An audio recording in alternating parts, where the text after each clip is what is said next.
오늘부터 이제 고린도 전후서를 함께 살펴보게 되겠습니다. 고린도 전후서를 우리가 살펴보기 전에 먼저 성경적인 순서와 또 배경을 한 번 더 정리해 보는 것이 우리 고린도전서를 이해하는데 또 접근하는 데 있어서 우리의 마음 자세, 우리의 포커스를 정확하게 만들어 주리라고 믿습니다. 여러분, 신약 성경 4복음서 마태, 마가, 누가, 요한복음 4복음서는 예수 그리스도 우리 주님에 관한 생애를 잘 설명하고 있고 전가하고 있다. 성육신하시고 십자가를 지시고 고난받으신 후에 이제는 죽으셨을 뿐만 아니라 부활하셨고 이제는 성천하셔서 이제는 보혜사 성령으로 우리에게 오셨다라는 그 내용이 바로 사복음서에서 매우 정확하게 또 분명하게 공통적으로 또한 증거해주고 있는 말씀 아니겠습니까?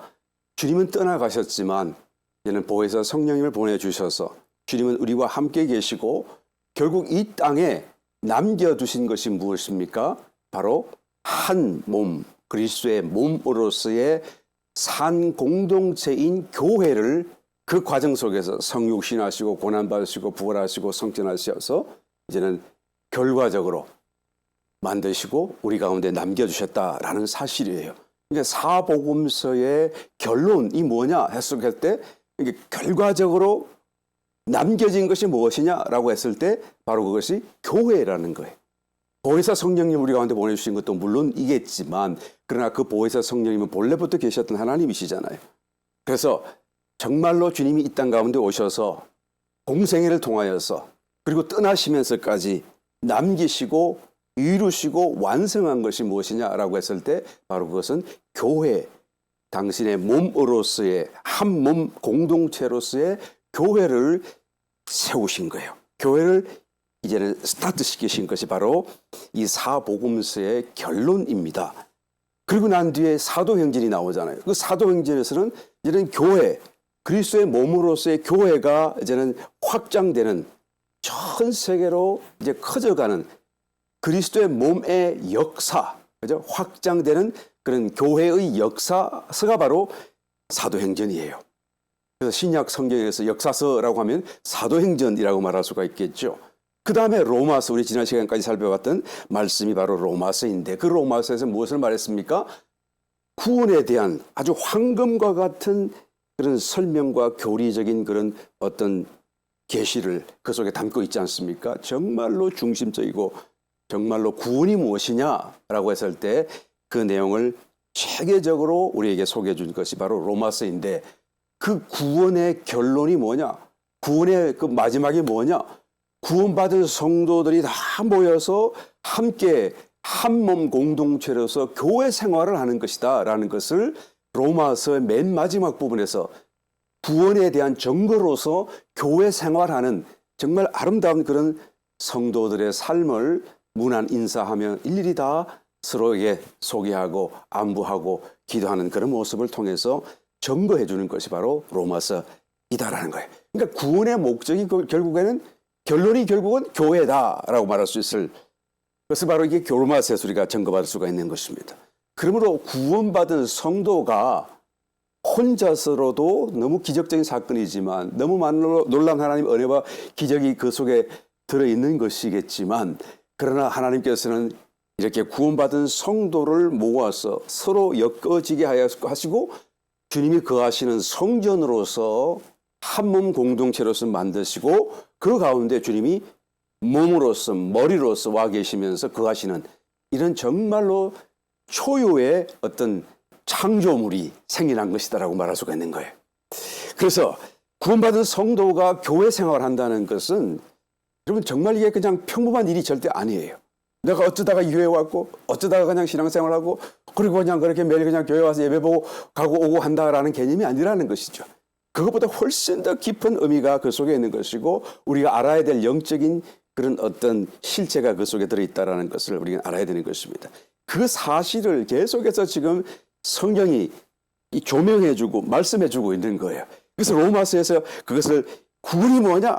구원받은 상태가 뭐냐? 너에게 준 것이 어떤 것이냐라고 얘기하시면서 이제는 그들의 삶을 조명해 주었는데 이제 고린도 전후서로 넘어오지 않아요? 이 고린도 전후서에 또 다른 얘기를 하는 게 아닙니다. 결국 그 로마서에 하셨던 그 말씀을 연결하여서 더 자세하게 또 정말 실제적인 예로서 교회 생활을 하다가 보니까 그러니까 이런 문제가 있네요. 저런 문제가 있네요. 또 이런 것은 잘 모르겠네요. 라고 하는 그 문제는 해결하게 하고 또 모르는 것은 가르쳐 주고 더 깊은 어떤 실생활 속에서의 어떤 사태들을 다루어 줌으로써 결국 로마서의 연장입니다. 결국 더 앞서서 사복음서의 연장이에요. 또 더 거슬러 올라가서 보게 되면 창세기로부터 하나님이 천지와 사람을 창조하신 그 창세의 이유와 목적, 결국 교회라는 것, 그죠? 결국 하나님의 성전 한 몸을 얻으시겠다는 것. 그래서 이 연장선에 있다라는 것을 우리가 알 수가 있는 것이죠. 그래서 계속 성경은 일관되게 한 가지를 얘기하고 있어요. 그것이 뭐죠? 교회예요, 교회. 그래서 계속 그것을 얘기하고 있는데 이 고린도 전후서 다음에 나오는 신약 부분에서의 그런 다른 모든 성경들은 그럼 무엇을 다루어 줍니까? 그것도 한마디로 요약하자면 교회에 관해서 더 깊은 계시, 여기까지 다 말씀하지 못했던, 다루지 못했던 것을 더 깊이 또한 다루어주고 계시하고, 그리고 정말 새 생명 받은 중생한 성도들이 함께 모여서 교회 한 몸으로서 생활하는 교회 생활에 대해서 그에 관한 말씀으로서 더 깊이 자세하게 말씀하고 있다라고 우리가 요약할 수가 있습니다. 그러니까 너무 간단하잖아요. 성경이 뭐냐? 교회에 관한 말씀이다. 결국 교회를 얻으려고 하신 것이었고 알고 봤더니, 그러니까 성경의 맨 마지막 부분 요한계시록에 가게 되면 그럼 무슨 말씀으로 끝날까요? 교회겠죠. 그래서 요한계시록에 그 많은 심판, 마지막 때의 그런 진노하심, 그다음에 이런 건 모든 건 다 하나님께 정리하시는 거예요. 뭐를 위해서요? 교회를 위해서. 교회가 나타나도록 하기 위해서. 그러니까 요한계시록의 맨 마지막 부분, 맨 마지막 2장, 21장, 22장은 새 예루살렘 성에 관한 계시의 말씀 아니겠어요? 그게 뭡니까? 교회잖아요. 그것이 뭡니까? 교회가 완성된 모습이에요. 그래서 결국 성경은 전부가 다 이렇게 연결되어져서 교회에 관한 말씀을, 그래서 교회의 완성된 모습으로 이제는 우리에게 계시하고 있다라고 말씀드릴 수가 있는 것이죠. 그러면 성경이 좀 보여지십니까? 이 짧은 순간에 성경이 그냥 한꺼번에 다 우리 속에 정리가 되어지십니까? 그러니까 교회라는 게 너무너무 중요해요. 우리가 보기에는 아무것도 아니고 시시하고 그렇게 보일지 모르겠지만, 그러나 정말로 영적인 실제 안에서는 정말로 다른 것이고, 하나님의 안목에서는 이것만 보이실 뿐이죠. 다른 어떤 것도 이것과 비교할 수 없는 것이다.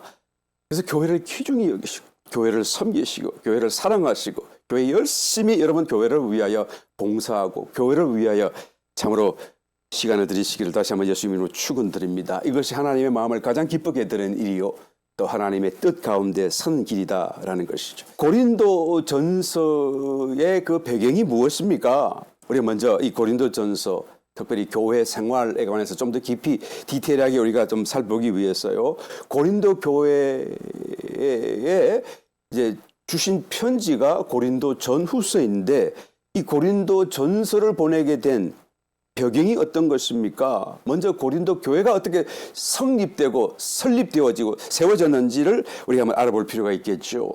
사도 바울이 2차, 1, 2, 3차 전도 선교 여행 중에서 2차 전도 여행 중에 고린도 교회가 세워지게 됐어요. 그때가 AD 50년경, 주님 떠나시고 이제는 한 20년 정도 지난 세월이라고 할 수가 있겠죠. 그때 고린도 교회가 세워지게 된 것입니다. 그래서 선교 여행 중에 고린도에 도착을 했고, 이제는 교회를 세우기 위하여 사람들에게 말씀을 전하게 되는데, 그때 마침 본도에서 내려온 브리스길라, 아굴라, 정말 위대한 동력자들이었죠. 이 부부를 거기서 만납니다. 그래서 함께 동력하는데 굉장한 힘을 얻었어요. 그래서 이제는 하나님 말씀을 전하고 교회를 세워가는데 얼마 안 있어서 바로 마게도냐로 파송되어졌던 디모데와 실라가 함께 또 돌아오게 됨으로써 이제는 합류하고 힘을 합쳐서 이제는 고린도 지역의 복음화에 박차를 가할 수 있는 놀라운 이제는 기회가 마련되게 된 것이죠. 그곳에서 사도 바울이 1년 6개월 동안 머물면서 정말 유대인의 회당 모이는 그런 장소를 중심으로 열정적으로 하나님 말씀을 강론했습니다. 그래서 그런 어떤 전파, 전도의 어떤 결과로서 고린도에서 교회가 일어나기 시작한 거예요. 여기저기에서. 당시의 고린도 지역 시티의 그 사회적인 그런 어떤 배경과 또 그 속에 있는 고린도 교회는 참으로 묘한 어떤 대립적인 그런 어떤 상황을 가지고 있는 것을 보게 됩니다. 고대 도시로서의 고린도, 바로 이 사도 바울이 교회를 세울 당시에는 고대 도시였었죠. 고린도는 고대 도시로서의 고린도는 지금의 고린도와는 상당히 다른 모습이었다는 것을 사료를 통해서 살펴볼 수가 있습니다. 지금도 마찬가지 항구 도시이긴 합니다만 그때는 훨씬 더 발전했어요. 지금보다 훨씬 더 융성하게 이 도시가 그냥 활성화되었던 것을 볼 수 있습니다. 전략적인 면에 있었어요. 그러니까 이 유럽과 또 이 아시아를 연결하는 그런 이 해상 도로의 어떤 거점이 되었었고 항구 도시였기 때문에요. 전략적으로도 매우 중요했고 또 상업적으로도 매우 중요한 거점이 되어져서 그냥 자연스럽게 번성할 수밖에 없었어요. 그래서 로마 제국에서도 이 고린도 시티를 매우 크게 이제 발전시켰던 것이죠. 당시에 자유인이 한 25만 명이 있었는데 거기에 따르는 노예가 40만 명이니까 이거 한 60만 명, 55만 명에서 60만 명 가까운 사람들이 이런 그곳에서 살고 있었던 것이죠. 지금 고린도를 찾아가서 보게 되면 성지 순례로요. 여러분 신고린도 지역이 있고 구고린도 지역이 있는데 구고린도 지역이 이 고대 도시 고린도 지역이죠. 거기 가서 보게 되면 3만 명밖에 없어요. 지금 상주 인구들이. 그러니까 정말 어떤 면에서 격세지감, 이 고린도의 역사가 크게 그 사이에 바뀐 것을 우리가 볼 수가 있는데 여하튼 그때 당시는 굉장히 융성했습니다. 특별히 무엇으로 융성했느냐? 우상 숭배, 문화, 이 세상적인 그런 걸로 굉장히 발전했어요. 좋은 것은 아니었었죠. 어떤 면에서는 그렇게 문학적으로 굉장히 뭔가 그런 면이기보다는 정말 타락의 도시로서 굉장히 뛰어났었습니다. 아프로디테, 요즘 우리가 하는 비너스로 이렇게 표상되고 있는 아프로디테 성경도 많이 나오죠. 그 여신 우상이 나왔던 곳이 출생지가 바로 고린도 아닙니까? 그러니까 그런 것을 만들어낼 수 있는 그런 환경이었다고 하니까 얼마나 음란하고 성적인 그냥 그런 문란함이 자연스럽게 또 도덕적으로 문란함이 자연스럽게 일어날 수밖에 없었는가 보지 않아도 우리가 짐작할 수 있는 부분인 것입니다. 고대 세계에서 이 고린도는 가장 타락한 도시 중에 하나였습니다. 기록에도 분명하게 그것이 나타나고 있죠. 분주한 그런 항구에서 하루 일이 다 끝나고 나면 거리는 세계 각국에서 모였던 상인들 또 외국인 선원들 그다음에 경마차를 끌고 다니고 그러면서 그냥 기분 전환하려고 그냥 이렇게 돌아다니는 젊은 로마인들 그다음에 쾌락의 밤길을 갔다가 그냥 술 취한 붉은 눈으로 돌아다니는 그런 술꾼들 그런 모든 사람들이 어우러져 가지고 그냥 밤늦게까지 술렁거리는 그런 분위기였다고 합니다. 그런데 그런 시간에 여러분 고린도의 거룩한 그리스도인들은 예배 장소로 모여들었던 것이죠. 그것은 우상을 숭배하는 그런 화려한 우상 신전들과는 대조적으로 몹시 초라한 모습이었음에 틀림없습니다. 성도 개개인의 개인적인 그런 집이었거나 아니면 성도의 그런 어떤 작은 가게에서 모였던 것이죠. 저기에서 서로 나누어져서 예배를 보기 위하여 모였던 거예요. 모인 사람들의 대다수도 보게 되면 연약한 사람들이고 미천한 사람들이고 멸시받는 계층에 속한 사람들이고 정말 세상적으로 뛰어난 어떤 그런 사람이 거의 찾아볼 수 없는 그런 사람들로 구성되었던 것을 또한 사료와 성경을 통해서 우리가 증거받을 수가 있습니다. 그러나 여러분 그 순수한 마음에 하나님의 은혜가 얼마나 강력하게 부어졌는지 이 고린도 교회는 집회마다 정말 성령의 은사, 각종 은사가 풍성하게 나타났다라고 성경이 기록해주고 있습니다.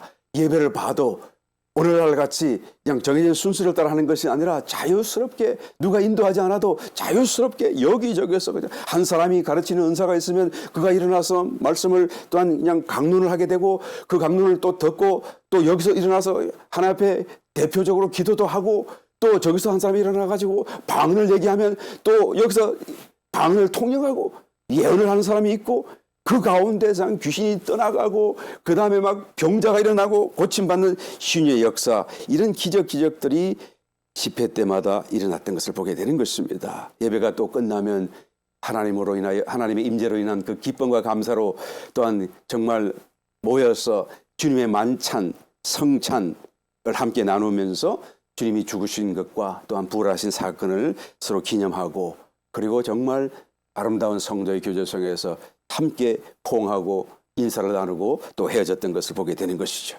그런데 여러분, 안타까운 것은 이렇게 아름다운 성도의 교제가 있고 또한 하나님의 은사와 역사가 있었음에도 불구하고 아직 이 교회가 일어난 지 얼마 되지 않아요. 정말 몇 년 되지 않습니다. 그리고 정말 신앙적인 경력이 너무 짧아요. 그래서 충분하게 아직까지도 성장하지 못했던 관계로 교회 생활에서 여러 가지 문제에 봉착하게 될 수밖에 없는 것이죠.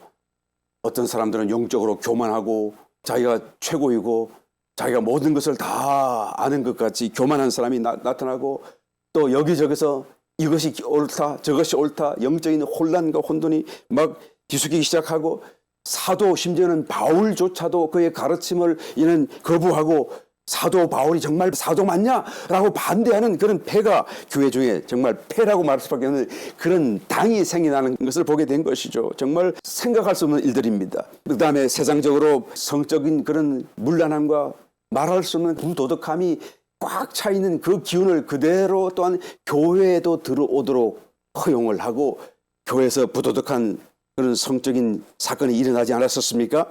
교회 안에서 또한 성도 간의 관계가 또한 부조화됨으로써 서로 제대로 이해하지 못하고 어떻게 또한 이런 새 생명을 따라 살아가야 되는지 알지 못해서 그냥 다투고 싸우고 재판하고, 그래서 세상적인 그런 기준과 방법으로 다투면서 또한 분쟁하며 사는 이런 모습들을 보여줬다라는 것이죠. 만약 이런 모습들을 저와 여러분이 보았다고 한다면, 이 교회는 아마 필시 조금 있다가 내부 분열을 일으켜서 아예 그냥 사라져버리게 되겠구나라고 염려하지 않았겠는가 싶을 정도입니다. 그렇죠? 이런 질서 없고 뭔가 기초가 없고 뭔가 중심이 서 있지 않은 듯한 이런 모습을 보게 될 때, 이 교회 정말 이제는 얼마 있지 않으면 사라지지 않겠는가라는 그런 염려를 가질 수밖에 없는데요. 그런데 이렇게 연약하고 이렇게 부족한 상태에 있는 고린도 교회를 두고 사도 바울은 뭐라고 말을 하십니까? 우리 봉독하지는 않았습니다만 고린도전서 1장 4절로 가서 한번 읽어보겠습니다. 그리스도 예수 안에서 너희에게 주신 하나님의 은혜를 인하여 내가 너희를 위하여 항상 하나님께 감사하노니, 이는 너희가 그의 안에서 모든 일 곧 모든 구변과 모든 지식의 풍족함으로 그리스도의 정거가 너희 중에 견고케 되어 너희가 모든 은사의 부족함이 없이 우리 주 예수 그리스도의 나타나심을 기다림이라. 주께서 너희를 우리 주 예수 그리스도의 날에 책망할 것이 없는 자로 끝까지 견고케 하시리라. 정말 놀라운 어떤 믿음, 평가를 말씀해 주고 있지 않아요. 여기서 그 안에서 모든 구변과 모든 지식에 풍족하다. 너희가, 이 구변이라는 말은 로고니까요. 그러니까 말씀이라는 뜻이에요. 그러니까 너희들이 하나님 말씀에 풍성하고 진리에 풍성하고 교리적으로도 너희가 정말 지식에도 풍성하고 또 모든 지식, 영적인 지식을 얘기하겠죠. 그런 지식에도 풍족하다. 그래서 6절 그리스도의 정거가 너희 중에 견고케 되어 있다. 너희의 삶을 보고 모임을 보게 되면 그리스도가 분명히 눈에는 보지 못하지만 살아계시고 주님이 주님이신 것을 다 알겠다. 그 증거가 너무 분명하고 견고하여서 거기 나오는 모든 성도들은 여러분 그냥 확신 가운데 생활하고 믿음으로 소망으로 또한 곧 오실 주님을 기다리면서 열심으로 살아가는 신앙생활의 모습을 보게 되는 거예요. 그래서 7절 너희가 모든 은사에 부족함이 없다. 그러니까 모든 영적인 은사가 막 충만하게 일어나는 거예요. 우리 교회도 좀 이랬으면 좋겠어요. 그냥 막 다 일어나는 거예요. 우리 주 예수 그리스도의 나타나심을 그런 중에 너희가 열심으로 기다리고 있다. 그리고 8절에 더 놀라운 사건은 사도 바울이 뭐라고 그럽니까? 그리스도 예수의 날에 재림하시는 그날에 책망할 것이 없는 자로 끝까지 너희를 견고케 하실 것이다. 우리가 볼 때는 막 흔들 쓰러질 것 같은 그런 불안한 그런 상태에 있는 것 같은데 사도 바울은 뭐라고 그럽니까? 너희가 풍성하고 끝까지 견고하여서 심지어는 주님 오시는 그날에 책망할 것이 없는 교회가 되어 너희 모두가 다 이기는 자로서 하나님을 맞이하게 될 것을 내가 분명히 안다라고 말하고 있잖아요. 야, 이 말씀 들을 때 정말 저와 여러분 소망이 되지 않습니까? 우리도 얼마든지 연약해도 얼마든지 잘못해도 얼마든지 우리가 정말 하나님을 사랑하고 하나님 안에서 머물고 산다고 한다면 여러분 주님이 붙들어 주셔서 끝까지 경고케 하실 것을 여기서 또한 증거받을 수가 있는 것입니다. 그런데 그건 그렇다고 할지라도 여러분 고린도 교회 정말 모든 것이 다 있다고 그랬잖아요. 영적인 은사가 다 풍성했다고 그러잖아요. 지식으로도 풍성하다고 그랬잖아요. 그럼에도 불구하고 영적으로 성숙하지 못한 것은 못한 거예요. 그러니까 영적인 은사와 다른 모든 영적인 지식과 모든 다른 것이 있는 것과 영적으로 성숙한다라는 것은 분명히 다른 것이다. 다른 개념이다. 다른 차원이다. 다른 문제다라는 것을 여기서 분명히 알 수가 있는 거예요. 그러니까 이것만 갖고 우리가 위로를 받아서는 안 됩니다. 영적인 성숙을 이루어가야 돼요. 영적인 성숙이라고 하는 것은 시간을 들이는 문제거든요. 인내하는 문제거든요. 그 안에서 계속 우리가 붙들고 그냥 주님을 찾는 문제거든요. 그래서 그 시간이 지나가야 그래서 읽는 거잖아요. 성숙은 열매로 결실하는 읽는 거잖아요. 이 시간을 들이는 문제예요. 영적인 성숙을 만들어 가야 돼요. 다른 모든 것을 가졌다고 해도 영적으로는 성숙 안 할 수도 있다라는 것을 우리 고린도 교회를 통해서 다시 한번 점검받습니다. 성숙해야 돼요. 그러나 사도 바울의 예언적인 그런 축복처럼 이 고린도 교회 성도들이 계속하여 그 안에서 영적으로 결국은 성숙했으리라고 저는 분명히 믿습니다. 그래서 주님 앞에 섰을 때 고린도 교회 성도들은 책망받을 것이 없는 교회 성도로 담아 서게 될 것을 분명히 믿습니다. 왜? 성령이 그렇게 말씀했으니까요. 저와 여러분 우리 교회도 주님 오시는 그날에 결국은 성숙해서 주님 붙들어 주시는 그 은혜 속에서 책망받을 것이 없는 저와 여러분으로 드러날 수 있게 되시기를 예수님을 다시 한번 축원합니다. 정말로 이 연약해 보이는 교회가 사도 바울의 끝까지 주님이 붙들어 주시겠다라는 그 말씀대로 되었어요. 결국 어떻게 됐습니까? 이런저런 작은 교회들, 흔들흔들해 보이는 이런 연약한 교회들이 이런 마침내 그 로마 제국 안에서 가장 위대하고 모든 로마와 그리스 우상을 다 뛰어넘는 그런 그 위에 군림하는 유일무이한 강력한 종교, 강력한 신앙으로 서게 된 것을 보게 되지 않습니까? 나중에 광활한 로마 제국에 다 이 기독교가 이제는 전파되어졌고요. 교회는 다른 것입니다. 교회는 우리의 눈으로 보는 것과 달라요. 세상 사람들이 생각하는 것과 달라요. 우리 이성적인 그런 판단으로 보는 그런 건 전혀 다른 거예요. 왜요? 그리스도의 몸이잖아요. 그 교회가 정말로 그리스도를 중심으로 살고 그리스도를 또한 주님으로 여기며 공동적인 그런 생활을 한다고 한다면 여러분 다른 것입니다. 그것은 그리스도의 몸이에요. 절대로 넘어지고 절대로 없어지고 절대로 어떻게 될 수가 없다라는 것이죠. 왜요? 반석 위에 선 그 교회는 음부의 권세가 이기지 못한다고 말하지 않습니까? 고린도 교회와 같이 문제도 많고 그렇게 연약해 보일지라도 사도 바울의 그 예언적인 축복처럼 결단코 견고케 되어지고 온 세상 중에 또한 그 믿음이 전파되는 놀라운 축복이 되었던 것을 보게 되는 것입니다. 그러므로 여러분 우리가 다시 한 번 더 이 고린도 교회 형편과 또 말씀을 통해서 우리의 신앙을 새롭게 가져가시면서 믿음 가운데 소망 가운데 이기는 자로서 더 견고히 되시기를 예수님 이름으로 다시 한번 축원드립니다. 실제적으로 이 본문 말씀에서부터 1장서부터 교회가 특별히 고린도 교회가 당면하게 된 실제적인 문제가 무엇인가라는 것을 하나하나 다루어갑니다. 한번 세어보시게 되면 11가지 문제입니다. 그중에는 실제적인 문제도 있고 또는 고린도 성도들이 서면으로 그게 편지겠죠. 사도 바울께 질문했던 것에 대한 대답도 있어요. 여하튼 이런저런 모든 문제들이 11가지로 이 속에 소개되고 있는 것을 보게 됩니다. 여러분 문제는 항상 그 문제를 당하는 당신은 힘들고 괴롭지만 그 문제를 잘 해결하게 되게 되면 특별히 영적인 차원에서는 더 깊은 은혜 체험이 된다는 것을 우리가 알아야 돼요. 그래서 문제를 당할 때마다 우리가 좀 오히려 소망을 갖고 더 기쁨을 갖고 달겨드려야 되는 것입니다. 첫 번째 다뤄주는 문제가 무엇입니까? 분열의 문제. 참 아픈 문제죠.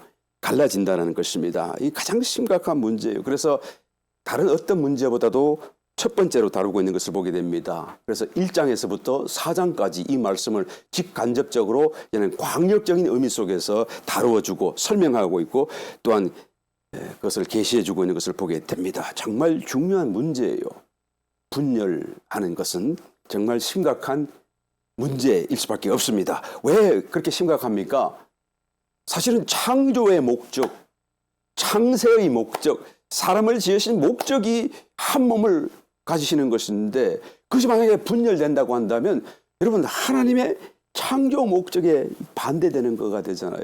이 모든 성경의 그런 말씀에 그 지향하는 것과 반대되는 것을 얘기하는 거잖아요. 그러니까 심각할 수밖에 없어요. 여기서 분열되었다라는 것은 한 몸에서 분열되었다라고 하는 것인데 그 분열이라고 하는 것은 결국은 몸에서 나오는 모든 어떤 생명의 공급이 끊어지는 것을 얘기하죠. 사망이에요. 전부를 잃어버리는 거예요. 이게 굉장히 심각한 문제입니다. 교단이 분열합니다. 심각한 문제죠, 사실은. 쉽게 생각할 것이 아니죠. 개교회 안에서 여러분 분당이 생기고 이 패, 저 패 막 나누어진다고 한다면 그거 참 심각한 문제가 아닐 수가 없어요. 우리가 일반적으로 생각하는 그 이상으로 아주 영적으로는 심각한 문제인 것입니다. 왜 그렇습니까? 둘 중에 하나는 죽는 거가 되잖아요. 몸에서 갈라지는 거니까 죽는 거가 되잖아요. 아니면 처음부터 둘 다가 다 죽고 있었던지 말이에요. 그러니까 뭐 갈라지더라도 뭐 죽는 걸 느낄 수 없을 뭐 그런 것이 될 수도 있겠죠. 여하튼 생명이냐 사망이냐라는 이런 엄청난 그런 갈림길에 서는 것이 바로 분열의 문제인 것입니다. 분열해서는 안 돼요. 그래서 편지의 서두에서부터 제일 먼저 이것을 거론하고 있는 것입니다. 생명 공급에서 끊어진다고 한다면 다른 아무것도 할 수 없기 때문에 1장 10절 우리 본문 말씀 찾아봅니다. 형제들아 내가 우리 주 예수 그리스도의 이름으로 너희를 권하노니 다 같은 말을 하고 너희 가운데 분쟁이 없이 같은 마음과 같은 뜻으로 온전히 합하라. 내 형제들아 근로의 지편으로서 너희에게 대한 말이 내게 들리니 곧 너희 가운데 분쟁이 있다는 것이라. 이는 다름 아니라 너희가 각각 이르되 나는 바울에게 나는 아볼로에게 나는 게바에게 나는 그리스도에게 속한 자라 하는 것이니 나는 바울에게 속했다. 나는 아볼로다. 성서 교사제였죠. 나는 게바 베드로였다. 이렇게 말하는 건 무슨 뜻입니까?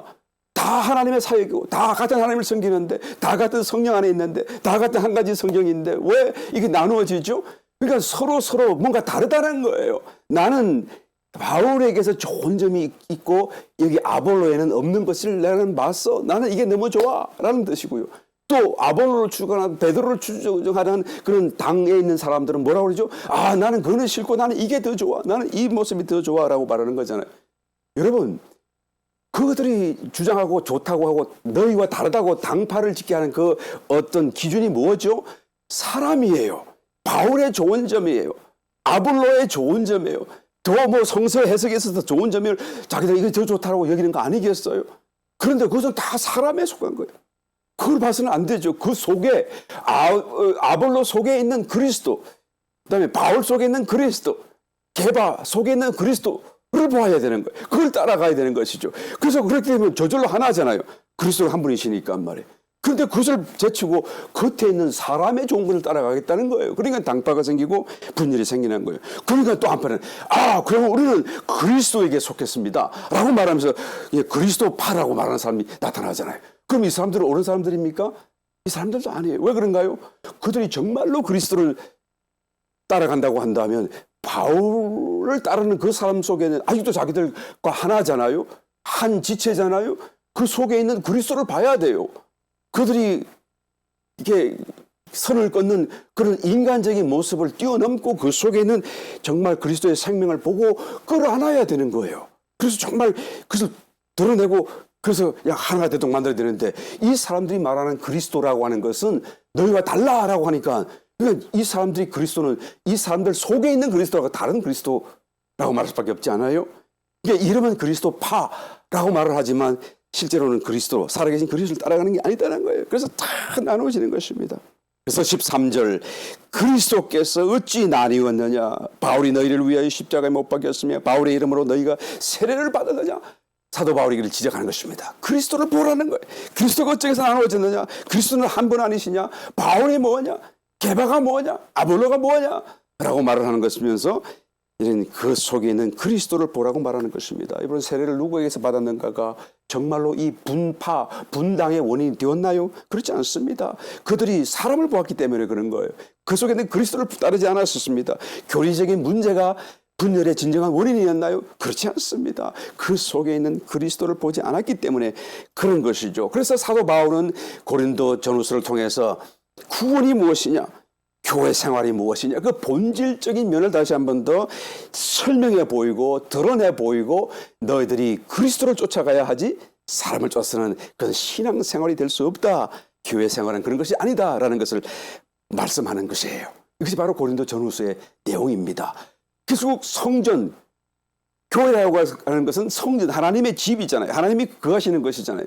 그러니까 교회 생활이라고 하는 것은 이 성전을 건축하는 것이다 라는 것이죠. 지금도 건축 중에 있는 것이고 계속 더 그때도 건축했었고요. 그래서 지금 너희들의 신앙생활의 초점은 이게 좋다 저게 좋다가 아니고 건축을 해야 된다는 거예요. 건축. 그리스도의 몸으로서 성전으로서 하나님이 더 거하실 수 있는 그런 몸으로서 건축을 해야 된다는 것을 보이게 되는 것이죠. 그러면서도 그 건축을 어떻게 하고 무엇으로 하는 것인가 그것이 너무 중요하다라는 것을 지적하면서 고린도전서 3장 10절 이하의 말씀 내게 주신 하나님의 은혜를 따라 내가 지혜로운 건축자와 같이 들을 닦아둠에 다른 이가 그 위에 세우나 그러나 각각 어떻게 그 위에 세우기를 좋으시 말지니라. 이 닦아둔 것 외에 능히 다른 틀을 닦아둘 자가 없으니 이 틀은 곧 예수 그리스도라. 만일 누구든지 금이나 은이나 보석이나 나무나 풀이나 지퍼로 이 터 위에 세우면 금이나 은이나 보석은 그리스도로 태우는 것이고 나무나 풀과 지퍼로 건축한다는 것은 그리스도가 아닌 세속적인 것, 인간적인 것, 나에게서 나온 것, 땅에서 나온 것을 의미하죠. 만약 교회로부터 분리되어 있다고 한다면 어떻게 금과 은과 보석으로 건축을 할 수가 있겠어요? 자동적으로 인간적인 것, 자동적으로 땅에서 나온 모든 사망에 속한 것들로 교회 건축이라고 또한 세워가게 되는 것이 아닐까요? 자기들의 눈에는 이것이 건축이라고 생각할지 모르겠지만 사실은 나무와 풀과 지프로밖에 되지 않는 것입니다. 그것을 지금 사도 바울은 지적해주고 있는 것이죠. 그러므로 여러분 교회 생활 속에서 분열, 분당이라는 것은 절대로 일어나서는 안 돼요. 무엇이든지 다 회개해야 되고요. 무엇이든지 끌어안아야 되고요. 무엇이든지 다 주님 앞에 우리가 나와야 되는 것입니다. 개개인으로 서로 또 교회 안에서는 들어있지만 이 한 몸 공동체로서의 그런 교회 생활에서도 자기 사실을 자꾸 이게 선을 긋고 금을 그어가지고 분리해서도 안 돼요. 성도 교제가 있어야 됩니다. 열심히 만나고 또한 열심히 대화하고 또한 만날 때마다 뭐 세상적인 얘기 하지 말고 신앙적인 얘기하고 격려하고 사랑하는 말로 여러분 아름다운 성도의 교제가 일어나야 되는 것입니다. 어떤 사람이 교회 부흥 강사님이 오셨더니 부흥회가 끝나고 난 뒤에 친교하는 그 자리에서 그런 말을 하대요. 강사님, 나는 우리 교회에서 유일한 교회 야당입니다. 그러네. 깜짝 놀랐습니다. 교회 야당입니다. 그래. 그러니까 반대편에 서 있고 내가 막 썬소리 하는 사람입니다. 그래서 다른 사람은 이런 말을 하기 싫어하기 때문에 나는 목사님이 1인 독재를 하고 그것을 그냥 견제하기 위해서 나는 야당입니다. 나는 이 힘든 일을 혼자서 감당합니다. 라고 뭐 이렇게 자랑스럽게 얘기를 하는데 그걸 듣고 있던 강사 목사님이 그런 대답을 하세요. 성도님, 교회는 야당이 없습니다. 여당도 없습니다. 교회는 오직 그리스도밖에 안 계십니다. 그리스도만이 주인이시고 한 분이시고 그리스도 안에서 모두가 다 하나밖에 없어요. 거기서 야당이고 거기서 여당이라는 것은 벌써 그리스도 바깥에 나간 것을 의미하는 것이죠. 만약에 거기서 어떤 다른 소리를 한다고 하는 것은 그것은 사단이 아니겠습니까? 야당도 없고 여당도 없습니다. 오직 하나밖에 없습니다. 그러므로 그리스도를 따라가야 돼요. 만약에 당신이 그리스도라고 한다면 지금 목사님과 모든 교회가 다 사단이요. 만약에 목사님이 맞고 다른 모든 성도가 다 그리스도를 따르고 있다고 한다면 당신이 사단이요. 교회는 여당도 야당도 있을 수가 없습니다. 다 한 마음, 한 뜻, 한 영이 되어야 합니다. 결국에 무슨 뜻이죠? 그리스도의 마음, 그리스도의 뜻, 그리스도의 영으로 하나가 되어야 된다는 말씀 아니겠어요? 예, 이것을 우리가 정말로 깨달아야 돼요. 그래서 자기가 뭔가 막 견제를 하고 뭐 끌어당긴다고 그런 개념을 가진다는 것 자체가 여러분 성경을 이해하지 못하는 사람이에요. 교회를 이해하지 못하는 사람이 얼마나 영광스러운 교회인데요. 자기가 뭐라고요? 하나님이 주인이 되셔서 주님이 끌고 가시는 교회를 두고 자기가 뭐라고요? 내가 야당이네 라고 말할 수가 있나요? 어림도 없습니다. 여러분 정말 회개하고 엎드리고 따라가기에도 바쁘고 정말 겸손해도 부족한 것이 바로 하나님의 교회고 영광 아니겠습니까? 우린 교회 안에서 모두가 다 겸손해야 돼요. 모두가 서로를 위할 수 있어야 되는 것입니다. 그래서 사도 바울께서는 18절로 십자가의 도를 말씀합니다. 한번 읽어봅니다. 십자가의 도가 멸망하는 자들에게는 미련한 것이요 구원을 얻는 우리에게는 다 하나님의 능력이라. 그런데 십자가의 도가 무엇입니까? 십자가의 돌이라는 뜻입니까?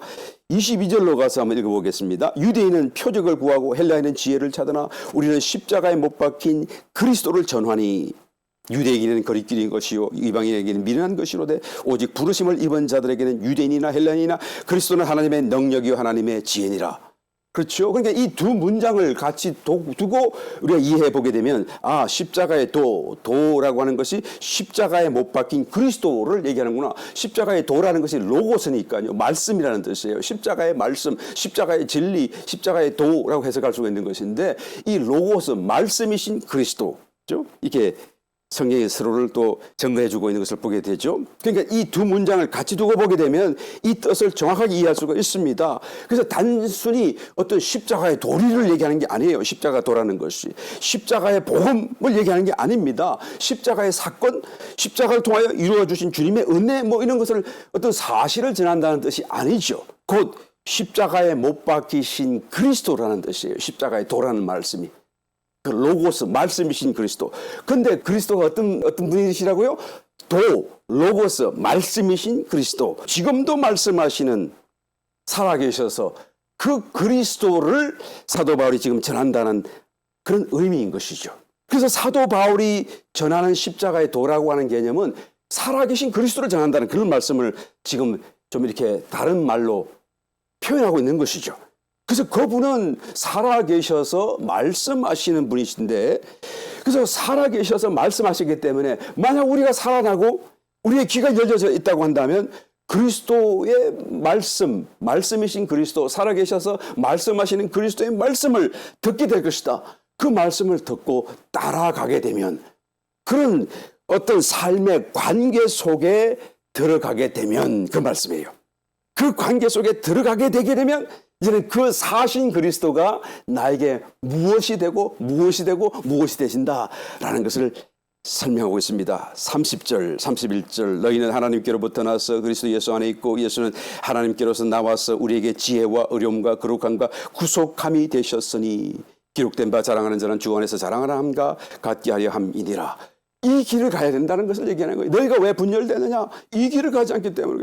너희가 왜 서로 분당을 만드느냐?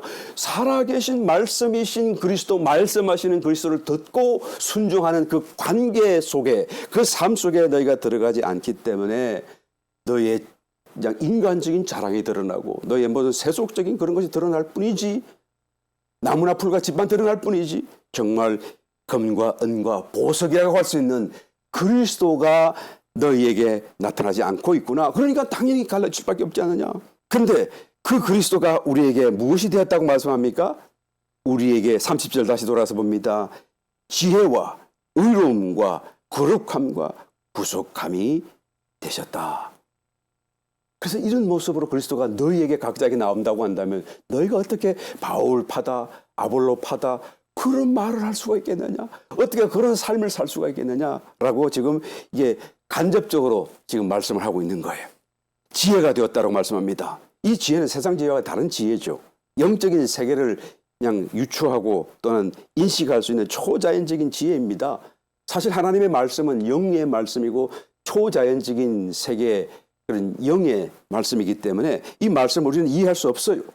믿을 수도 없습니다. 믿고 싶어도 믿어지지 않는 것이 본래 자연적인 그런 어떤 습성이라고 할 수가 있겠는데, 그런데 우리는 믿지 않아요. 그러니까 우리가 믿다가 보니까 이 말씀을 믿는 거에 대해서 그렇게 심각하게 생각하지 않을 수 있겠습니다만, 그러나 안 믿어지는 사람에게는 우리가 이것을 믿는다는 것이 너무 대단하고 너무 신기하고 너무 참 특별한 일로 여겨질 수밖에 없어요. 그런데 우리는 왜 믿게 되었죠? 바로 지혜이신 그리스도, 그 그리스도가 우리에게 작동하신 결과 우리가 믿을 수 없는 것을 믿게 된 거예요. 우리에게 지혜가 되셨다. 우리의 지혜가 되셨다라는 말씀의 의미가 그런 말씀인 것이죠. 사도행전 18장 5절로 이하의 말씀을 보게 되면 이제 사도 바울이 고린도 교회를 개척할 당시에 얼마나 열심히 말씀을 전하는지 잘 소개하고 있습니다. 실라와 디모데가 마게도냐로서 내려오매 바울이 하나님의 말씀에 붙잡혀 협력자가 생겼으니까 동력자가 생겼으니까 더 그냥 뜨겁게. 그런데 어떻게 합니까? 바울이 하나님의 말씀에 붙잡혀 감동 속에서 지금 말씀을 전하는 거예요. 그러니까 사도 바울 같은 사람이 성령의 감동까지 그냥 속에서 말씀을 전하니까 그 말씀이 얼마나 뜨겁고 얼마나 분명하겠습니까? 유대인들에게 예수는 그리스도라 밝히 증거하니 그럼 어떻게 될까요? 다 믿어야 될 것 같은데 6절 저희가 대적하여 회방하거늘 바울이 옷을 떨어가로되 너희 피가 너희 머리로 돌아갈 것이 나는 깨끗하니라 이후에는 이방인에게로 가리라 하고 유대인 자기 민족 동족에서 떠나가는 정말 안타까운 가슴 끌어안고 떠나가는 사건이 여기 기록되어져 있어요. 어디서 일어났다고요? 고린도에서 일어난 거예요. 이 고린도 교회 개척하는 당시에 일어났던 사건이에요. 얼마나 그렇게 그냥 뜨겁게 감동서에 전하는데도 그 말씀을 이해하지 못하고 믿을 수 없고 오히려 대적하고 방해하는 것이죠. 여러분 왜 그런가요? 지혜가 없어서 그래요. 초자연적인 지혜가 없어서 그래요. 이 지혜가 역사하지 않기 때문에 그래요. 이 지혜원은 지식과 다른 것이죠. 그냥 지식이라고 한다면 그냥 단순한 데이터라고 생각하시면 돼요. 그냥 두뇌에 기억하고 저장해둘 수 있는 것, 그냥 하드웨어, 컴퓨터에 그냥 기억시키고 저장해둘 수 있는 것, 이런 걸 지식이라고 한다면 그런 지식을 토대로 그것을 사용해가지고 이렇게 조합하면 종합적으로 결론을 정말 새로운 결론을 얻거나 어떤 새로운 깨달음을 얻게 해주는 것이 지혜라고 할 수가 있어요. 이런 모든 지식을 다 동원해서 어떤 새로운 결론과 어떤 깨달음을 얻게 해주는 것이라고 할 수 있죠. 그런데 이런 결론과 깨달음이 아무리 독특하고 뛰어난다고 할지라도 여전히 자연적인 세계 안에서만 일어날 뿐이고 거기에 제한될 수밖에 없어요. 왜냐? 모든 지식이 다 이 자연 세계에 관한 것이고 거기서 기초되어 있기 때문에. 그러니까 영적인 세계를 이해할 수가 없어요. 아무리 이 세상에 뛰어난 사람이라고 할지라도. 그러니까 하나님의 지혜가 역사해야만이 이런 영적인 세계를 느끼고 말씀을 믿게 되고 믿을 수가 있게 된다라는 것입니다. 그리스도가 우리의 지혜가 되었다는 이 말씀은 정말 놀라운 축복이고 은혜가 아닐 수가 없지요. 그러니까 하나님 어떻게 해서 믿게 되었나요? 어떻게 하나님의 말씀이 믿어지나요? 어떻게 주님이 곧 오실 것을 우리가 믿을 수 있나요? 이 모든 것이 그리스도가 우리의 지혜가 되었다. 사도 바울이 이것을 지적하는 거예요. 너의 관심이 지금 세속적인 인간적인 것에 머물지 말고 하나님 그리스도께 돌아오라. 의로움이 되셨다. 로마서 3장 22절 24절 곧 예수 그리스도를 믿음으로 말미암아 모든 믿는 자에게 미치는 하나님의 의인이 차별이 없느니라. 그러니까 믿음으로 말미암아 우리에게 주어지는 의인데 이 의가 우리의 의가 아닙니다. 나의 의가 아니에요. 하나님의 의라고 얘기하잖아요. 하나님에게서 나오는 하나님의 의예요. 나의 것이 아닙니다. 그래서 나를 덮어주는 하나님의 의가 되는 것이죠. 이 의가 나를 덮어주기 때문에 우리가 이제는 하나님 앞에 설 수가 있어요. 23절 모든 사람이 죄를 범하였음에 하나님의 영광에 이르지 못하더니 그러니까 죄가 있으니까 이 의가 나를 덮어주기 전에는 이제는 하나님의 영광 앞에 거룩하심 앞에 설 수가 없어요. 이 말씀을 볼 때마다 우리가 생각나는 것이 지성소 영광 앞으로 나아가는 그 대제사장의 모습이 연상되지 않습니까? 그냥 그 부들부들 떨면서 하나님의 명령을 다 지켜서 그냥 거룩한 세마포옷을 입고 그냥 그다음에 흉패 가슴에 하고 견장 그다음에 두근도 쓰고 다 해가지고 그냥 정결하게 해서 이제 나아감에도 불구하고 그 지성소 앞에 가는 것이 두려웠어. 또 하나님 말씀한 대로 짐승 제물에 피를 들고 그것도 그 영광 앞에 감히 눈을 뜰 수 없기 때문에 분향단에서 피운 그 향기 연기로서 칵 씌워가지고 그 영광을 오히려 가리게끔 해서 그래서 그냥 조심조심하게 그러니까 지성소로 들어갔잖아요. 혹시 그래도 또 죽을까봐 죽을 수 있을까봐 그냥 허리에다가 동아줄 같은 걸 메고 바깥으로 그러는데 연결해서 만약에 그냥 한동안 나오지 않고는 바깥에 있는 사람들이 끌어당기고 지성소에 죽으면 아무도 들어갈 수 없잖아요. 시신을 끌어낼 수가 없으니까 그 줄로 잡아당겨서 끌어낼 수밖에 없는 그런 두려움으로 하나님 앞에 섰잖아요. 하나님의 말씀과 약속이 있음에도 불구하고 모든 사람이 누구도 하나님의 영광 앞에 설 수 없었어요. 그런데 이 그리스도의 의 하나님의 의 그리스도가 우리의 의로움이 되셨다고 하는 이 의 우리의 믿음으로 말미암는 거저 주신 바 된 이 의로 인해서 어떻게 됩니까? 24절 그리스도 예수 안에 있는 구속으로 말미암아 하나님의 은혜로 값없이 의롭다 하심을 얻은 자가 되었다. 우리는 이제는 주님 앞에, 하나님의 영광 앞에, 거룩하심 앞에 나갈 수 있게 되었다는 거예요. 그 길이 열어졌다는 것입니다. 여러분 사모하게 되시기를 예수님을 축원합니다. 여러분은 어떻게 바꾸어 놓았는지를 성경을 통하여 다시 한 번 더 여러분 새롭게 깨닫게 되시기를 바랍니다. 죽어서 가라는 얘기 아니에요. 살아있는 동안에 하나님의 영광 앞에 서라는 말씀이 사모하라는 얘기입니다. 하나님을 뵙는 것을 사모하라는 것이죠. 세 번째, 거룩함이 우리에게 되셨다. 이 거룩함이 되었다는 것은 우리의 것도 아까 의와 마찬가지로 우리의 것이 전혀 없어요. 우리에게는 거룩한 성분이 조금도 없지 않아요. 거룩함이라고 하는 것은 하나님의 성품이고요. 하나님께만 속한 존재적인 성품이지 않습니까? 그러니까 하나님 그리스도가 우리의 거룩함이 되셨다라고 하는 것은 거룩하신 주님이 우리 속에 들어오셔서 우리 존재의 어떠한 부분이 되셨고 또한 우리와 하나가 되셨다, 연합이 되셨다는 사실을 의미하는 것이죠.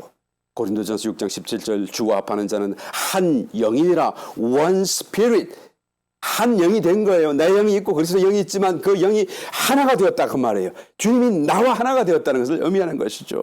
요한복음 10장 34절 예수께서 가라사대 너희 율법에 기록한 바 내가 너희를 신이라 하여 놀라지 아니하였느냐. 성경을 폐하지 못하나니 하나님의 말씀을 받은 사람들을 신이라 하셨거든. You are God 이라는 얘기를 지금 하나님이 하시는 거잖아요. 왜? 내가 지금 하나님처럼 경배와 예배를 받을 수 있는 그런 위치와 존재가 되었다는 말이 아니고요. 하나님이 우리와 하나가 되었기 때문에 너도 하나님이다 이 말씀이에요. 우리가 아버지가 부모가 사람이면 자식이 사람이잖아요. 아무리 못났었어도요. 예. 하나님이 하나님이시고 그 하나님이 우리 속에 오셨기 때문에 우리도 하나님이 되었다는 것을 얘기하는 것입니다. 우리와 하나가 되었다는 걸 의미하는 거예요. 여러분 이거 정말 굉장한 사건 아닙니까? 조금만 한번 더 깊이 묵상해 보게 되면 아이고 내가 어떻게 이제 살아야 하지? 어떻게 해야 하지? 여러분 정말 당황하지 않을 수 없는 얘기예요. 여러분 이 거룩함이 무엇인지 우리에게 어떤 일이 일어났는지 다시 한번 더 여러분 묵상 속에서 깨닫는 하나님의 은혜가 넘치게 되시기를 열심히 축원합니다. 그리고 마지막으로 구속함이 되셨다라고 말하죠. 구속함, 십자가에서 우리를 구속하셨어요. 값을 지불하신 것이죠. 이것을 우리는 대속이라는 말로 표현합니다. 그런데 주님이 그 이후로도 우리에게 오셔서 우리의 구속함이 되셨다라고 말하는 거예요. 나는 이미 다 구속받았는데 구속은 끝난 줄 알았는데 또 계속하여 나의 삶의 관계 속에서 나의 구속함이 되셨다는 말씀은 무슨 뜻이죠? 우리의 구원이 아직도 남아있다 그 말이에요. 영생을 못 받았다는 말이 아니라 우리가 아직도 세상으로부터 구원받아야 되고 죄로부터 죄성으로부터 구원받아야 되고 죄의 습관에서 구원받아야 되고 사단에게서 구원받아야 되고 우리가 모든 것에서 구원받아야 될 아직도 남아있다 그 말이에요. 그래서 정말로 거룩한 하나님의 아들들로서 영광 속에 살아갈 수 있는 그런 완전한 구원이 이르기까지 주님이 우리에게 구속함이 되셨다 그 말이에요. 구원을 누가 이루신다고요? 주님이 하신다고 말이에요. 우리는 할 수 없어요. 우리는 아무리 원해도 우리 스스로 조금도 구원을 이루어갈 수가 없습니다. 그러므로 우리가 주님을 찾아야 돼요. 예수 기도 정말 좋습니다. 예수님을 계속 부르는 거잖아요. 찾으세요. 예수님을 생각하고 예수님을 찾는 그 순간에 예수님이 내 속에서 나를 정화시키고 나를 자꾸 구속해 주시는 것이다 라는 말씀이에요. 이 구속함이 되셨다는 말씀의 의미 정화 또 정화의 길을 가게 하셔서 마지막에 완전한 영광으로 책망할 것이 없는 고린도 교회 성도들처럼 주님께서 우리를 세우실 것을 말씀해 주고 있는 거예요. 이것을 우리는 자랑할 수 있어야 되는 것이죠.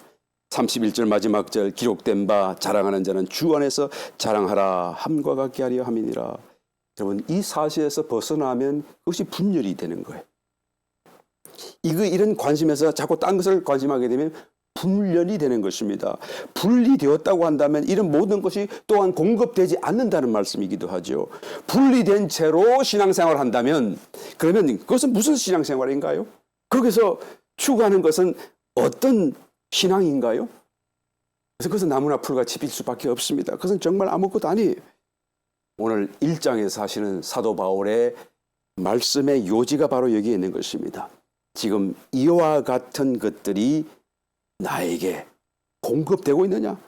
몸에서 흐르고 있느냐? 나는 스스로 간정할 수 있느냐라는 것을 얘기하는 거예요. 너희는 바울에게다, 아볼로에게다 자꾸 사람을 자랑하고 있는데 다시 돌아보라. 너희에게 이것이 자랑할 것이 있느냐?